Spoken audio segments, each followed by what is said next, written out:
clases de gastro o fisiología gastroenterológica.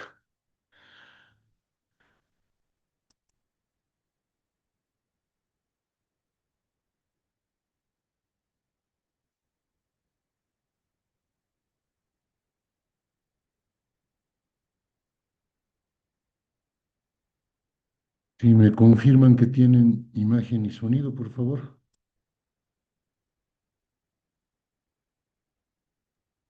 Sí, doctor. Bien, muchas gracias. Entonces, esta es nuestra penúltima clase de fisiología gastrointestinal. Hemos quedado con ustedes en fases de la secreción. Aquí está. Aquí habíamos quedado la última clase antes de la semana médica, que espero la hayan disfrutado. Bien, habíamos quedado en este componente de la secreción gástrica, ¿no? Hay fases de la secreción gástrica que se reconocen. Son tres, como ustedes pueden ver, una cefálica, una etapa o fase gástrica propiamente dicha y una fase intestinal. La cefálica se refiere a que incluso antes de ingerir alimentos, el solo ver, el solo oler, a veces hasta el tocar, el tacto o el degustar los alimentos, y cuanto mayor sea el estado de apetito de la persona, obviamente, mayor será esta estimulación cefálica. Y esto suele aportar un 30%, como ven ustedes, de la secreción gástrica, ¿no? Que está asociada a la ingestión de una comida, ¿ya? Disculpen, estoy resfriado. Luego viene la fase gástrica. Ya esto se refiere a que una vez que eh, el alimento ha ingresado al tubo digestivo, existen reflejos vagovagales a lo largo, largos que son desde el estómago hasta el encéfalo y del encéfalo retornan al estómago. Hay también reflejos entéricos locales y el mecanismo de la hormona gastrina, ¿no? Estos tres elementos son fuertes estimulantes de la secreción gástrica y esto hace producir hasta un 60% de la secreción gástrica total, ¿sí? Casi 1,5 litros de secreción gástrica es producida en esta fase, ¿no? Y luego, cuando ya el alimento empieza a vaciarse en forma de quimo al duodeno, al intestino delgado, la primera porción, entonces la presencia de alimentos del quimo propiamente dicho en el segmento duodenal induce también la secreción de pequeñas cantidades de jugo gástrico y esto completaría más o menos el 10% de la secreción total. Si hacemos un resumen de esto, aquí tenemos, fíjense, en este esquema la fase cefálica a través del reflejo vago-vagal que dijimos, que desde el estómago va hasta el encéfalo y del encéfalo retorna hacia el estómago. El parasimpático estimula la producción, por tanto, de pepsina y secreción ácida por el estómago. En la fase gástrica hemos hablado de estos tres reflejos nerviosos locales, reflejos vagales también, y la estimulación de la gastrina e histamina, ¿no? Y aquí están las bases de la farmacología o terapéutica de la irritación gástrica, de la gastritis o de la úlcera gastroduodenal, ¿no? Yo les había comentado, por ejemplo, que antiguamente se procedía a la vagotomía troncular, ¿no? Una cirugía para, digamos, evitar esta inervación parasimpática y de esa manera se evitaba también o se disminuía grandemente la secreción de ácido por el estómago, ¿no? Luego, la gastrina histamina, hemos hablado de los tratamientos con bloqueantes de los receptores H2, como era la ranitidina, la cimetidina, la famotidina, etcétera, que se utilizaban por mucho tiempo en el tratamiento de la úlcera duodenal, ¿verdad? Y cuando ya se ha descubierto que la secreción de ácido dependía de la bomba de neutrones, o de la bomba de electrones, perdón, y se han creado, digamos, los bloqueantes de esta bomba, entonces el omeprazol y sus futuros derivados fueron y están siendo utilizados hoy en día para ello, ¿no? Entonces, en la fase duodenal hemos visto que hay mecanismos nerviosos y hormonales también estimulados por la presencia del quimo en esa primera porción del duodeno.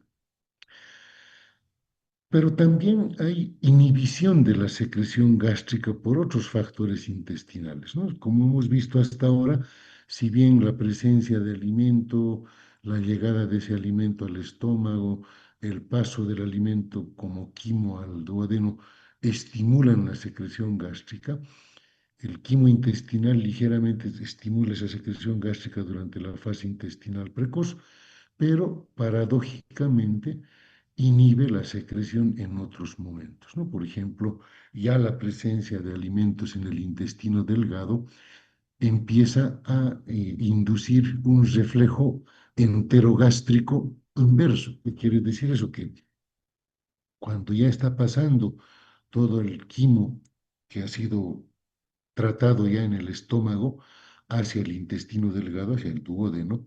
Entonces hay un reflejo enterogástrico inverso transmitido a través del sistema nervioso mientérico y los nervios simpáticos extrínsecos y además los nervios vagales que pueden inhibir esta secreción gástrica, ¿no? Este reflejo se inicia por la distensión del intestino delgado, ¿no? El paso del quimo distiende el duodeno. Además, el quimo está viniendo luego de haberse mezclado con la secreción ácida del estómago y por lo tanto tiene una acidez importante. Hay productos de degradación de proteínas ya y existe una irritación de la mucosa del intestino delgado, del duodeno, que también puede desencadenar este reflejo enterogástrico inverso, ¿no? Es como que el intestino delgado, el duodeno, en sus primeras porciones, le informa al estómago y le dice, bueno, ya ha pasado el alimento acá, deja de producir tu secreción gástrica porque la acidez también se siente en el quimo que pasa al duodeno. También existe esta inhibición de la secreción gástrica porque la presencia en las primeras porciones del intestino delgado de ácido, de grasas, de productos de degradación de las proteínas, un líquido o hiperosmótico de cualquier factor irritador provoca también la liberación de varias hormonas intestinales, ¿ya? La principal, la secretina, de especial importancia para el control de la secreción pancreática. Vamos a ver que la secretina estimula la secreción pancreática, pero su otro efecto de la secretina es inhibir la secreción gástrica, ¿no? ¿Por qué? Porque ya el alimento ha dejado el estómago, ya está en el intestino delgado, y llegando a la segunda porción del duodeno, está en la ampolla de Vater, la desembocadura del conducto común del conducto pancreático de Wilson y el colédoco, como ustedes saben en anatomía. Entonces, en esas porciones ya es necesario combatir también la acidez de la secreción gástrica, ¿no? Entonces, esta secretina inhibe fuertemente la secreción gástrica. Y hay otras tres hormonas que también tienen el mismo efecto. El péptido insulinotrópico, dependiente de la glucosa, o también denominado péptido inhibidor gástrico, el polipéptido intestinal vasoactivo y la somatostatina, que también tienen efectos inhibidores entre ligeros y moderados sobre la secreción gástrica. Entonces, hasta ahí nosotros ya concluimos, digamos, nuestro conocimiento acerca de lo que es la función secretora del estómago. Ya estamos con el quimo en el duodeno y ahí, como hemos mencionado, desemboca el conducto de Wilson que lleva la secreción pancreática hacia el intestino delgado. Esta secreción pancreática es producida por los acinos pancreáticos que secretan enzimas digestivas principalmente y también grandes cantidades se liberan en los conductos de, de las glándulas del páncreas, que se liberan gran cantidad de bicarbonato sódico, ¿no? Entonces, la secreción pancreática viene a ser un producto combinado de enzimas y de bicarbonato sódico que fluye por el conducto pancreático que junto con el colédoco desembocan en el duodeno, en la papila o ampolla de Vater, y alrededor de esta papila o ampolla está el denominado esfínter de Oddi, ¿no? Que es el que mantiene normalmente cerrado esta desembocadura. La secreción de jugo pancreático aumenta principalmente por la presencia del quimo en el duodeno y sus características dependen hasta cierto punto del tipo de alimento que integra ese quimo, ¿no? Porque ahí se va a ver si se necesita mayor cantidad de enzimas. Si el quimo es muy ácido, se necesita mayor liberación de bicarbonato. Entonces, de eso va a regularse esa secreción pancreática de esa forma. Las enzimas pancreáticas son las que en realidad contribuyen grandemente a la digestión de los alimentos, ¿no? Entonces, la secreción pancreática contiene múltiples enzimas para digerir las tres clases principales de alimentos que consumimos los seres humanos, ¿no? Las proteínas, los hidratos de carbono y las grasas.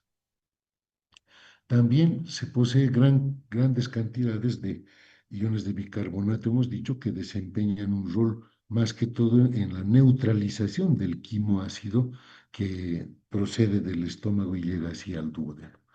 Estas enzimas, las proteolíticas principalmente para las proteínas, está la tripsina, la más abundante, la quimotripsina y la carboxipolipeptidasa. Estas se encargan de digerir las proteínas, ¿ya? La tripsina y la quimotripsina degradan estas proteínas completas o ya parcialmente dirigidas hasta el nivel de polipéptidos o péptidos de diverso tamaño.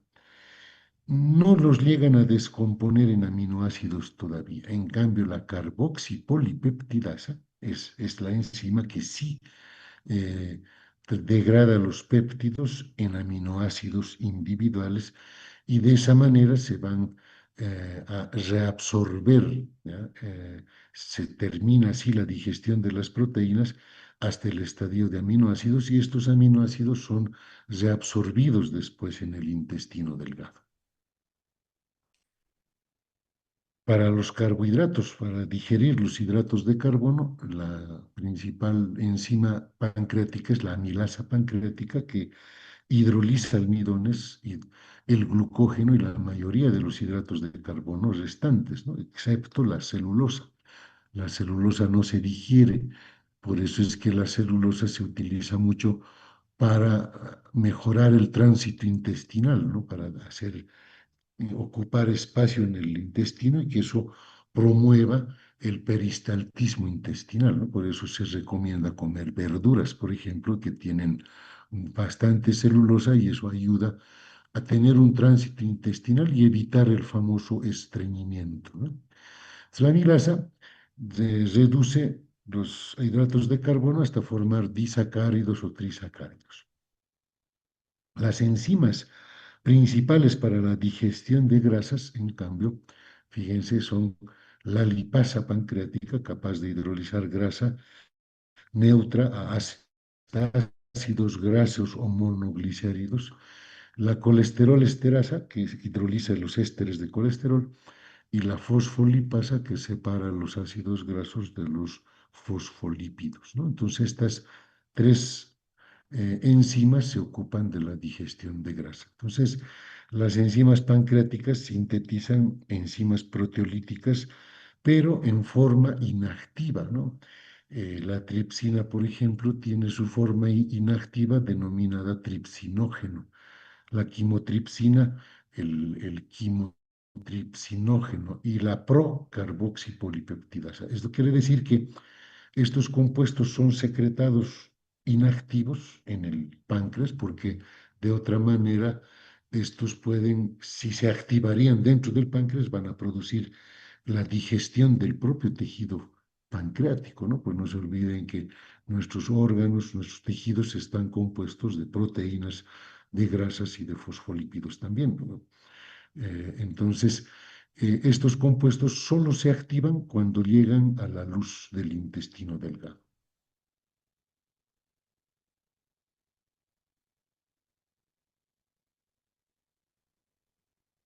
La secreción del inhibidor de la tripsina impide la digestión del propio páncreas. ¿Qué quiere decir esto? Que como estamos produciendo enzimas inactivas,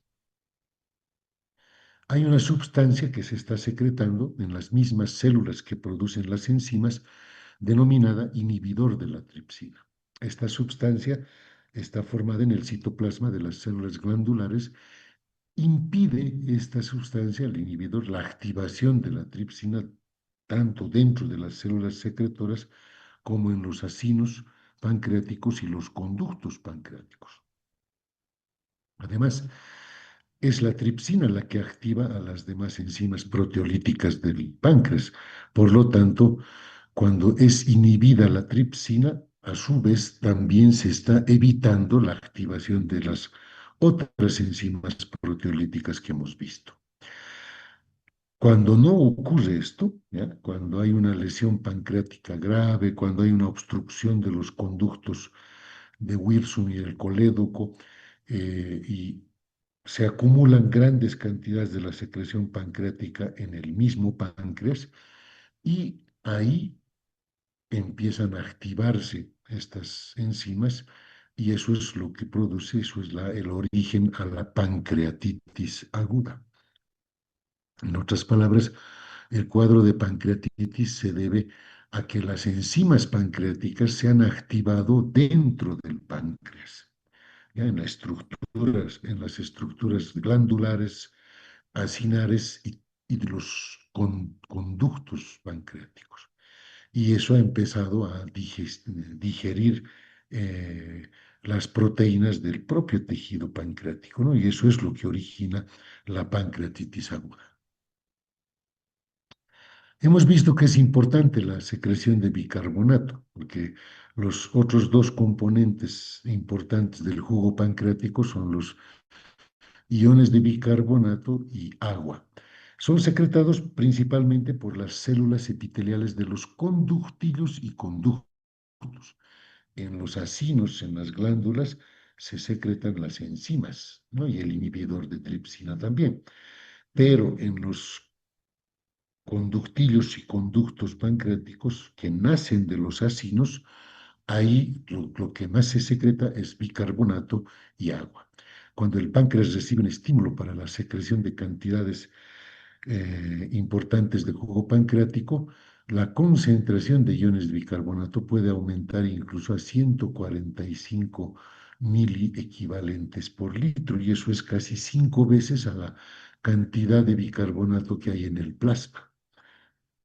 Con esta alta concentración, el jugo pancreático recibe una gran cantidad de álcalis, ¿ya? Es un jugo alcalino, y eso permite neutralizar el ácido clorhídrico que ha sido vertido hacia el duodeno desde el estómago. Este esquema nos muestra cómo se va produciendo, fíjense acá, dentro de las células del conducto pancreático, el bicarbonato puede ingresar directamente, ¿ya? También puede haber la formación de nuevo bicarbonato, fíjense, con el CO2 y agua para formar el HCO3, el nuevo bicarbonato, y de esa manera eh, eliminarse hacia el conducto pancreático esta gran cantidad de bicarbonato. Y fíjense cómo el sodio y el agua pasan a través de la vía paracelular directamente a la secreción pancreática, ¿no? Entonces, esta secreción pancreática tiene bastante sodio, tiene cloro y tiene agua y bicarbonato, ¿no? Entonces, de esa manera nosotros estamos viendo cómo estas células del conducto pancreático contribuyen a que en la secreción del jugo pancreático se incremente gran cantidad de bicarbonato, sodio y agua, ¿no? Entonces, eso es lo importante para entender. ¿Qué es lo que estimula la secreción pancreática? Bueno, nuevamente la estimulación parasimpática a través de la acetilcolina, ¿ya? El nervio vago nuevamente, y otros nervios colinérgicos del sistema nervioso autónomo son uno de los principales estimuladores de la secreción pancreática.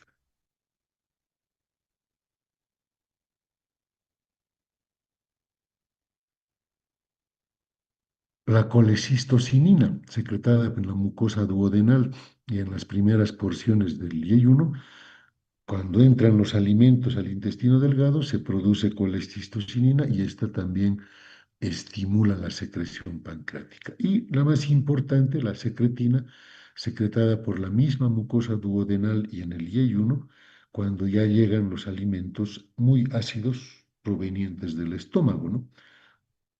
Las dos primeras sustancias, acetilcolina y colecistocinina, generalmente estimulan a las células acinares del páncreas, quiere decir que son las que estimulan la producción de enzimas pancreáticas. En cambio, la secretina estimula la sobresecreción de las células de los conductos pancreáticos. Por lo tanto, la secretina se ocupa más de estimular la secreción de bicarbonato y agua, ¿no? Por las células del epitelio pancreático de los conductos. ¿Sí? Entonces, esa diferenciación hay que hacerla, ¿no? Acetilcolina, colecistocinina, producción de enzimas pancreáticas. Secretina, producción de bicarbonato y agua.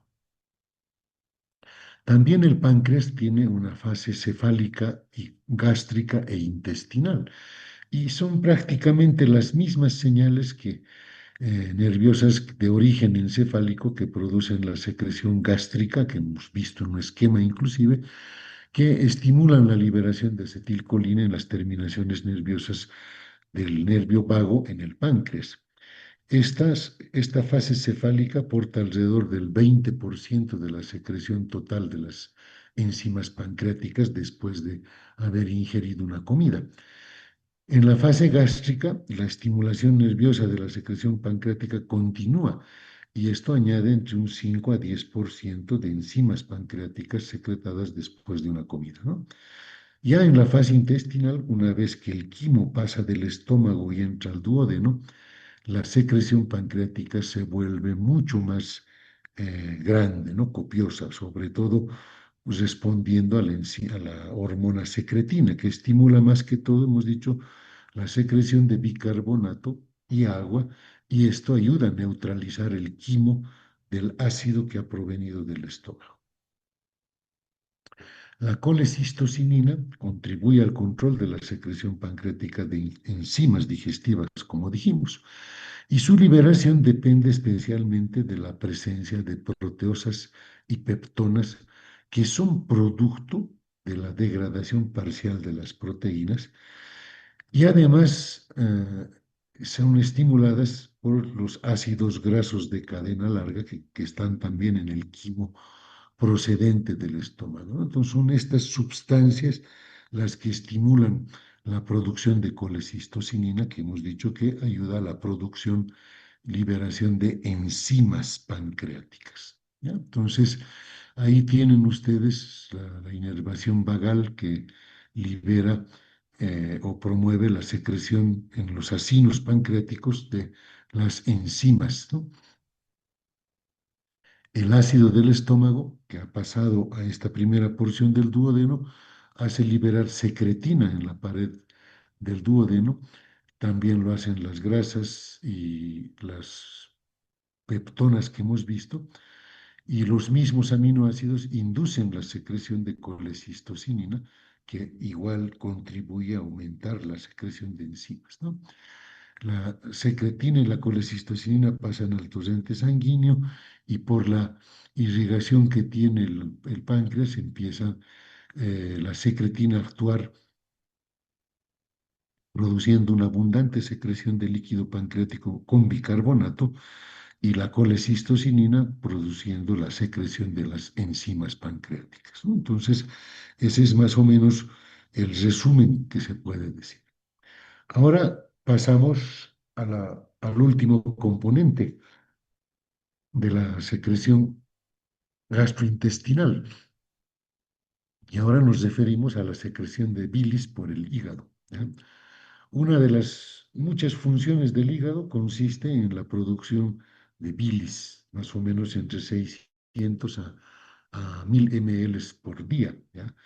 Y la bilis tiene su importancia en la digestión porque ejerce dos funciones importantes, ¿no? Desempeña un papel muy importante en la digestión y absorción de grasas.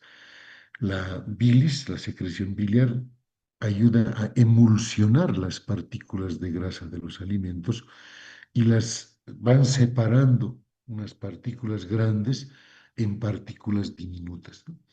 Entonces, y esas partículas ya pequeñas ya son atacadas por las enzimas pancreáticas, ¿no? La lipasa secretada en el jugo pancreático.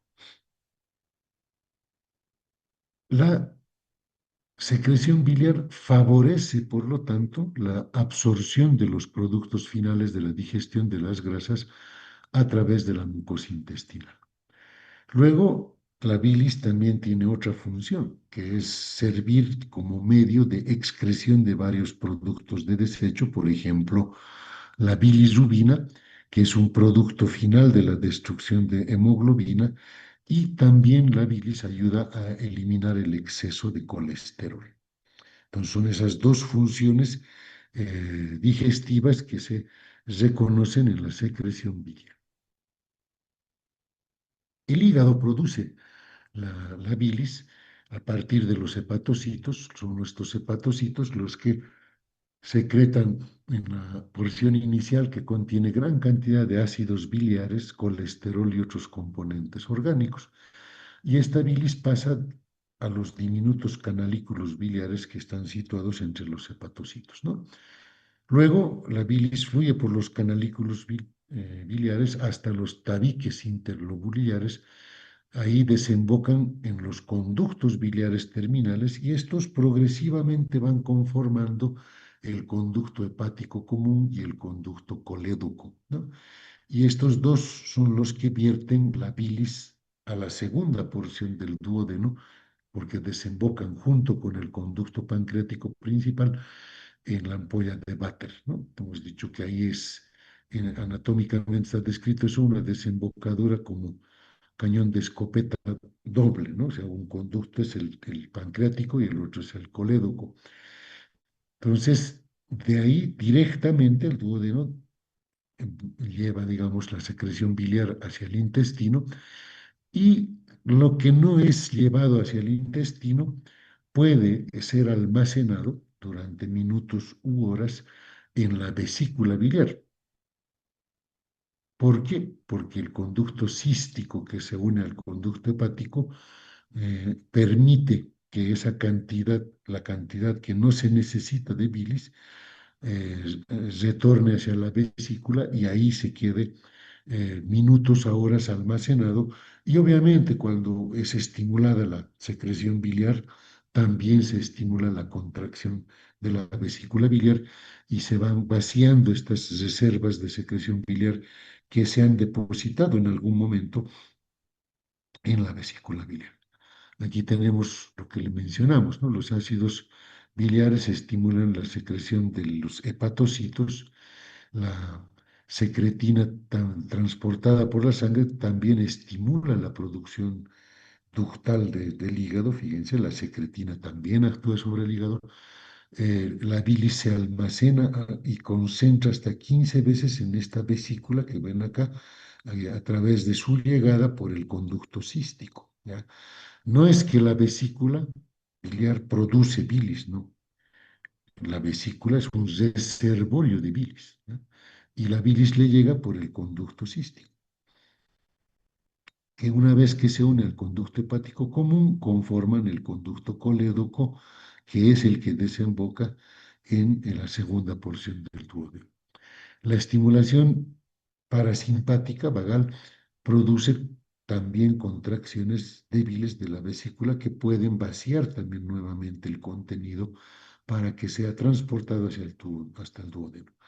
Y la colecistocimina, la hormona que se produce también en la mucosa duodenal, produce la contracción vesicular y la relajación del esfínter de Oddi, ¿no? Esta función es importante para que se produzca el vaciado. Cuando un cálculo biliar viene y bloquea esta desembocadura, también va a obstruir el conducto de Wirsum, el conducto pancreático. Por lo tanto, ahí es donde se va a producir una de las causas de pancreatitis aguda, que es de causa biliar, se dice. Es decir, la causa biliar implica que un cálculo ha migrado, se ha producido acá en la vesícula, ha migrado y se ha obstruido en el esfínter de Oddi y ha bloqueado ambos conductos. Entonces, la secreción de enzimas pancreáticas no ha disminuido, ¿verdad? Y lo que no está sucediendo es el vaciamiento del jugo pancreático y por lo tanto la activación de las enzimas se va a producir en el mismo páncreas. ¿Ya? Entonces, esta relajación del esfínter de Oddi es fundamental, por lo tanto, tanto para el vaciamiento de la secreción biliar como para el vaciamiento de la secreción pancreática, como ustedes. ¿Cómo se secreta bilis por el hígado? A lo largo de los conductos biliares se va añadiendo una segunda porción de secreción, o sea, los hepatocitos producen los ácidos biliares, ¿sí? Producen. Pero cuando esta bilis está transcurriendo por los conductos biliares, los conductos, las células de los conductos empiezan a agregar una segunda porción de secreción que está, fíjense otra vez, constituida de sodio y bicarbonato. ¿Ya? Entonces, nuevamente, la secreción biliar va a contener gran cantidad de sodio y bicarbonato.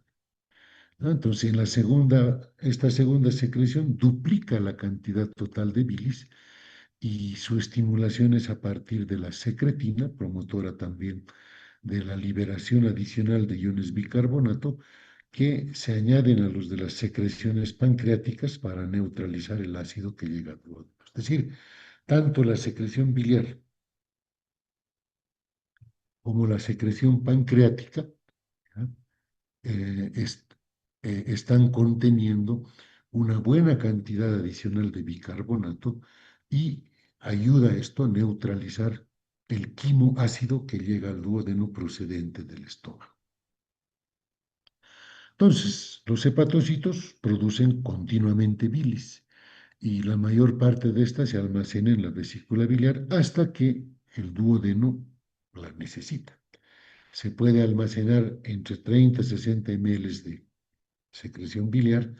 No obstante, la cantidad de bilis que puede almacenarse en ella equivale a la producida durante 12 horas, alrededor de 450 ml, porque la mucosa vesicular, fíjense, eh, absorbe continuamente agua, sodio, cloruro y casi todos los demás electrolitos pequeños. Por lo tanto, empieza a concentrar los otros componentes, ¿no? Las sales biliares, el colesterol, la lecitina, la bilirrubina, se concentran porque agua, sodio, cloro ya han sido absorbidos por la mucosa de la vesícula biliar. Esto produce una concentración de la bilis de casi 5 veces, aunque puede llegar inclusive hasta 20 veces de concentración. ¿Ya? Por lo tanto, fíjense, la bilis hepática y la bilis en la vesícula biliar tienen diferencias, ¿no? Entonces, durante el proceso de concentración, hemos dicho, se reabsorbe agua. La bilis hepática tiene más cantidad de agua, la bilis vesicular menos, fíjense, 97,5, 92. Sales biliares se concentran, fíjense, en la bilis hepática apenas era 1,1 gramos, en la bilis vesicular 6 gramos, o sea, aumentada hasta 6 gramos su concentración. La bilirrubina de 0,04 a 0,3. Sí, sí. El colesterol de 0,1 a 0,3 a 0,9 de concentración. Los ácidos grasos de 0,12 a 0,30, incluso hasta 1,2. ¿Ya? La lecitina lo propio, ¿no? De 0,04 a 0,3. Pero fíjense los demás que se reabsorben.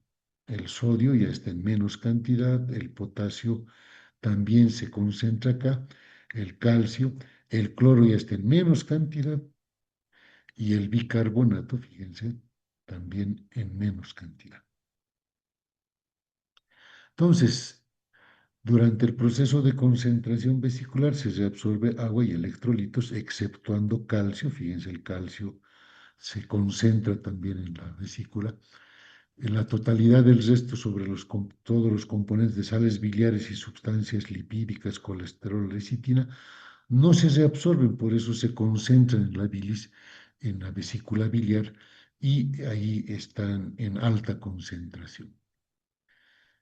Cuando se libera la colecistocinina, esto estimula el vaciamiento vesicular. El estímulo más potente para las contracciones vesiculares es la hormona colecistocinina o colecistoquinina, ¿no? La misma que facilita el aumento de la secreción de enzimas pancreáticas por los acinos pancreáticos, el estímulo para la secreción de la CCK, la colecistocinina, desde las células de la mucosa duodenal hacia la sangre, es la entrada del quimo graso y alimentos grasos en el duodeno. Esta presencia de alimentos grasos en el duodeno hace que las fibras nerviosas secretoras de acetilcolina, tanto del vago como del sistema nervioso entérico intestinal, estimulen en menor medida también a la contracción vesicular. Ya hemos mencionado la función de las sales biliares en la digestión y absorción de las grasas, ¿verdad? Las sales biliares tienen dos efectos importantes, lo dijimos. En primer lugar, la función de emulsificación de las sales, de las grasas, o también denominada función detergente de las sales biliares. Y en segundo lugar, hemos dicho que las sales biliares ayudan a la absorción de ácidos grasos, monoglicéridos, colesterol y otros lípidos en el aparato digestivo. Por lo tanto, ayudan a su absorción mediante la formación de complejos físicos pequeñitos que se denominan micelas. Cuando no tenemos sales biliares en el tubo digestivo, se excretan con las heces casi un 40% de los lípidos ingeridos, ¿no? Y esto se denomina esteatorrea. ¿Qué quiere decir eso? Que las heces fecales contienen mucha cantidad de grasa. Y eso es porque no hay el paso de la cantidad suficiente de bilis, o no se está produciendo bilis, o también se está bloqueando la llegada de bilis al intestino. Un otro elemento importante de entender es la circulación enterohepática de las sales biliares. Fíjense, aproximadamente el 94% de las sales biliares que se han producido y han llegado,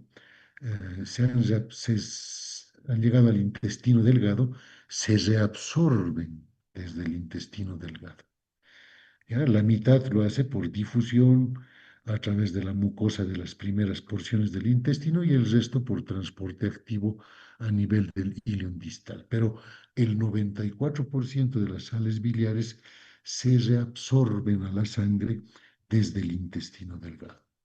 Entonces, el 94% de todas las sales biliares se circula por la bilis. Por término medio, las sales biliares retornan a la bilis unas 17 veces antes de su eliminación fecal. Es decir, hay una recirculación enterohepática de las sales biliares. La función de la secretina en el control de la secreción biliar, ahora la vemos. Además de su gran efecto estimulante de los ácidos biliares para aumentar la secreción de bilis, la secretina estimula la secreción pancreática, hemos dicho, aumenta la secreción biliar hasta más del doble de su valor normal y todavía varias horas después de una comida, ¿no? Sigue estimulando la secretina, esta secreción biliar. Entonces, la secreción hepática de colesterol, fíjense, aquí está un esquema del hígado, los conductos, la vesícula, el conducto cístico, el conducto hepático, el conducto colédoco, el conducto pancreático, la ampolla de Vater y la desembocadura en el duodeno, ¿no? Pueden formarse cálculos biliares, estas piedritas en la bilis que conocemos, porque hay una absorción excesiva del agua de la bilis, la concentración de la que hablamos, y una absorción excesiva de ácidos biliares de la bilis. O puede haber demasiado colesterol, por eso aparecen los cálculos de colesterol que se denominan, y cuando hay colecistitis en la inflamación del epitelio de la vesícula, ¿no? Ahí se llama colecistitis el cuadro. En reposo, fíjense que el trayecto de la secreción biliar va por el conducto cístico hacia su almacenamiento. Pero cuando ha pasado alimento al duodeno y se ha producido la secretina, la colecistocinina, pues fíjense, durante la digestión, tanto el de la vesícula como la producción hepática pasan directamente por el colédoco hacia el duodeno, ¿no? Entonces, de esa forma se produce este almacenamiento de bilis en estado de reposo y este paso de la bilis al intestino cuando se necesita para la digestión. Pasemos al intestino delgado, ya estamos concluyendo el tubo digestivo y en el intestino delgado, perdón,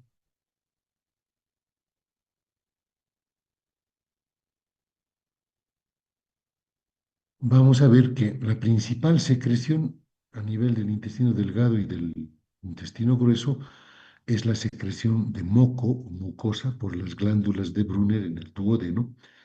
Secretan gran cantidad de moco y sobre todo es un moco alcalino, ¿ya? Esto porque el estímulo táctil, el paso del bolo alimenticio, el quimo, o la irritación de la mucosa duodenal hace estimular la secreción de mucosa. La estimulación del vago también aumenta la secreción por las glándulas de Brunner al mismo tiempo que aumenta la secreción gástrica, ¿no? O sea, es como una compensación, ¿no? El estímulo vagal estimula la secreción de ácido gástrico, pero también en el duodeno hace producir moco a las células a las glándulas de Brunner.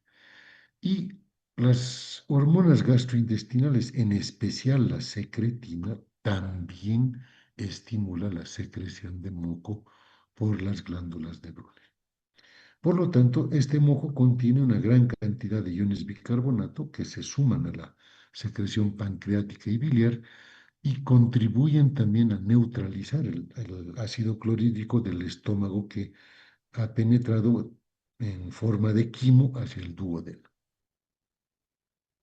La secreción de jugos digestivos intestinales por las criptas del Ibercún es el otro elemento. Las superficies de las criptas y de las vellosidades están recubiertos por un epitelio con dos tipos de células.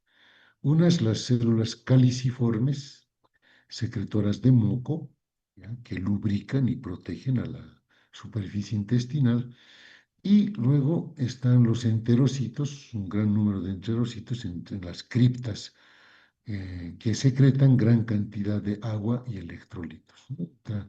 Mientras que en la superficie de las vellosidades adyacentes se reabsorben agua y los electrolitos con los productos de la digestión, ¿no? Hay un mecanismo de secreción del líquido acuoso. Parece haber al menos dos procesos secretores activos. Uno, a través de la secreción activa de iones cloro por las criptas intestinales. Y dos, la secreción activa de iones de bicarbonato. La secreción de estos dos iones produce un arrastre eléctrico del sodio de carga positiva a través de la membrana y también al líquido secretado. Y por último, el conjunto de iones provoca el movimiento osmótico de agua, ¿no? Producen ósmosis de agua. Donde va el sodio, va el agua. Hemos visto eso también cuando estuvimos en los capítulos de fisiología renal. Enzimas digestivas contenidas en la secreción del intestino. Pueden producirse varias peptidasas que van a fraccionar a los péptidos en aminoácidos y se van a reabsorber como aminoácidos.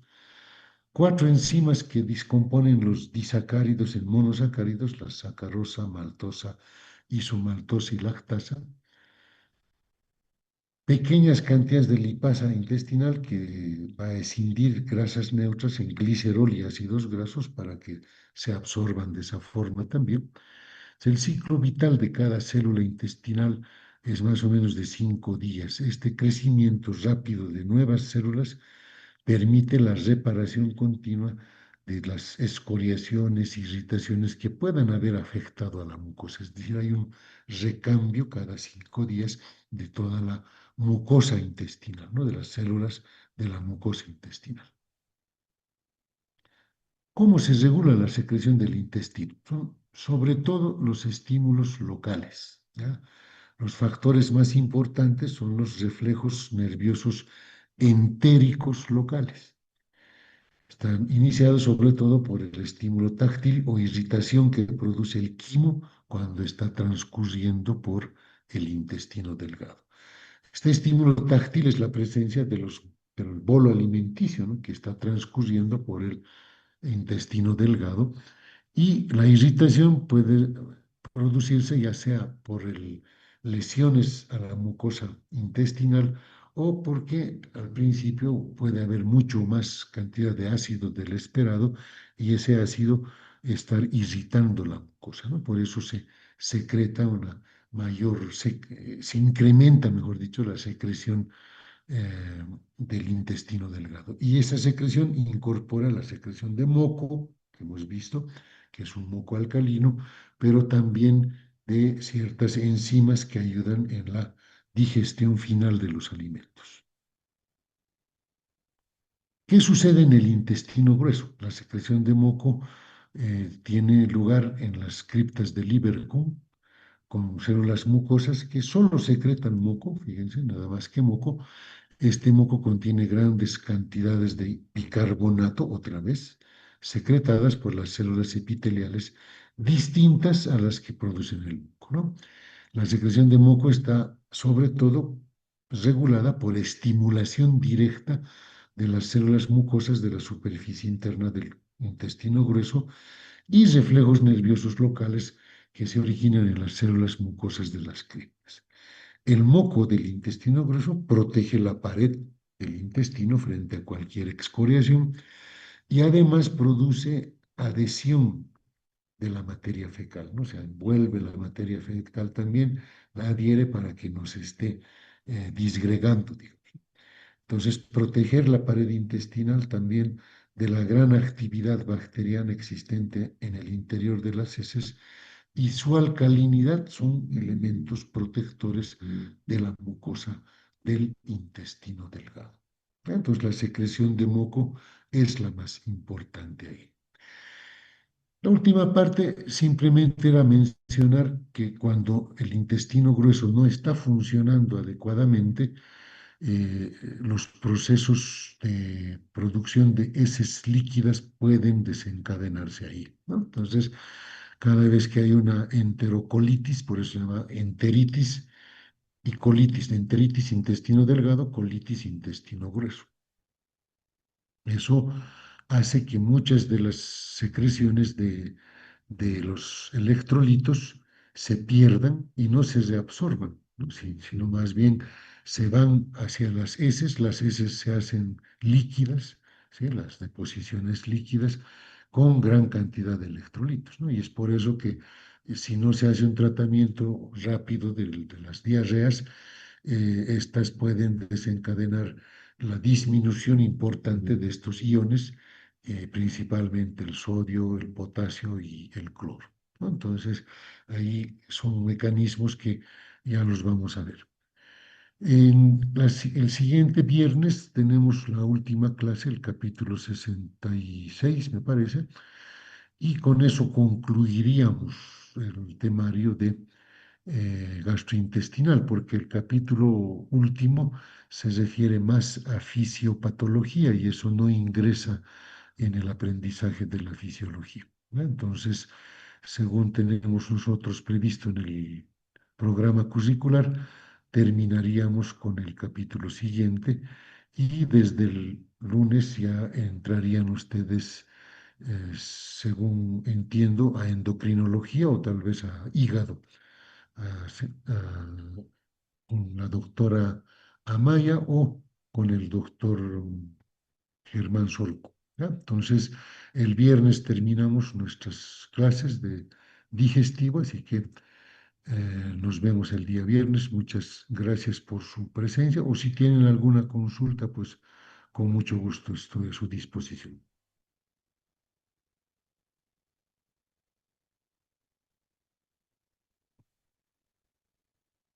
No hay preguntas, entonces los espero el día viernes a la misma hora, por favor, y concluimos con nuestra clase así. Tengan un Gracias. buen día, chicos. Bien. Hasta luego, doctor. Espero que les Hasta haya ido luego, bien en el examen hasta luego, parcial de ayer, doctor. a pesar de los problemas que hemos tenido.